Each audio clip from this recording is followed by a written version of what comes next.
ಪರೀಕ್ಷೆಗೆ ಹಾಜರಾಗುವ ಮಕ್ಕಳಿಗೆ ಬಣ್ಣ ಹಚ್ಚಿದರೆ ಕಾನೂನು ಕ್ರಮ ಜರುಗಿಸಲಾಗುವುದು. ನಗರದ ತಮ್ಮ ಕಚೇರಿಯಲ್ಲಿ ಡಿವೈಎಸ್ಪಿ ಶಾಂತವೀರ ದಿನಾಂಕ 24/3/2024 ಮಧ್ಯಾಹ್ನ 3 ಗಂಟೆಗೆ ಬಾಗಲಕೋಟೆ ಜಿಲ್ಲೆಯ ಜಮಖಂಡಿ ನಗರದ ಡಿವೈಎಸ್ಪಿ ಶಾಂತವೀರ ಅವರು ತಮ್ಮ ಕಚೇರಿಯಲ್ಲಿ ಮಾಧ್ಯಮದ ಮೂಲಕ ಸಾರ್ವಜನಿಕರಿಗೆ ಮನವಿ ಮಾಡಿ ಮಾತನಾಡಿದ ಅವರು, ದಿನಾಂಕ 25/3/2024 SSLC ಹಾಗೂ 5ರಿಂದ 9ನೇ ತರಗತಿಯ ಮಕ್ಕಳ ಪರೀಕ್ಷೆ ನಡೆಯಲಿದ್ದು, ಅದೇ ದಿನ ಬಣ್ಣದ ಹಬ್ಬ ಇರುವುದರಿಂದ ಬಣ್ಣದ ಹಬ್ಬ ಆಚರಣೆ ಮಾಡುವರು.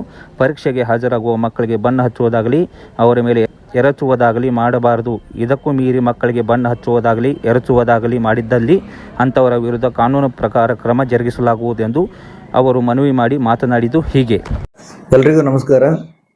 ಸರ್ವರಿಗೂ ಹೋಳಿ ಹಬ್ಬ ಮತ್ತು ರಂಜಾನ್ ಹಬ್ಬದ ಶುಭಾಶಯಗಳು. ಆದ್ಮೇಲೆ ನಾಳೆ ಹೋಳಿ ಹಬ್ಬವನ್ನು ಜಮಖಂಡಿಯಾದ್ಯಂತ ಅಲ್ಲದೆ ಆಲ್ಮೋಸ್ಟ್ ನಮ್ಮ ಎಲ್ಲ ಕಡೆ ತುಂಬ ಅದ್ದೂರಿಯಾಗಿ ಆಚರಣೆ ಮಾಡ್ತಾ ಇದ್ದಾರೆ. ಇದರಲ್ಲಿ ನಂದೊಂದು ಮನವಿ ಏನಂತ ಹೇಳಿದ್ರೆ, ನಾಳೆ 5, 8, 9 ಮತ್ತು SLC ಮಕ್ಕಳದ್ದು ಬೋರ್ಡ್ ಎಕ್ಸಾಮ್ ಇದೆ. ಸಾವಿರಾರು ಮಕ್ಕಳು ನಾಳೆ ಎಕ್ಸಾಮ್ ಅಟೆಂಡ್ ಆಗ್ತಾ ಇದ್ದಾರೆ. ಆ ಸಂದರ್ಭದಲ್ಲಿ ಹೋಳಿ ಆಡ್ತಕ್ಕಂಥ ಸಂದರ್ಭದಲ್ಲಿ ಆ ಮಕ್ಕಳಿಗೆ ಬಣ್ಣ ಹಚ್ಚೋದ್ರ ಮುಖಾಂತರ ತೊಂದರೆ ಕೊಡೋದು ಅದೆಲ್ಲ ಮಾಡೋಕ್ಕೆ ಹೋಗಬೇಡಿ.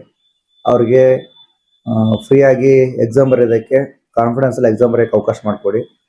ಒಂದು ವೇಳೆ ಅದು ಇಷ್ಟು ಹೇಳಿದ ಮೇಲೂ ಸಹ ಆ ಥರ ಏನಾದರೂ ಮಕ್ಕಳ ಮೇಲೆ ಬಣ್ಣ ಹಚ್ಚೋದು ಅಥವಾ ತೊಂದರೆ ಕೊಡೋದು ಏನಾದರೂ ಕಂಡು ಬಂತಂದರೆ ಖಂಡಿತವಾಗಿ ನಾನು ಶಿಸ್ತಿನ ಕ್ರಮವನ್ನು ಕೈಗೊಳ್ಳಬೇಕಾಗುತ್ತೆ. ದಯವಿಟ್ಟು ಎಲ್ಲರೂ ಶಾಂತಿಯುತವಾಗಿರ್ತಕ್ಕಂಥ ಹಬ್ಬವನ್ನು ಆಚರಣೆ ಮಾಡಿಕೊಡ್ರಿ ಅಂತೇಳಿ ನಾನು ಹೇಳಕ್ಕೆ ಇಷ್ಟಪಡ್ತೀನಿ.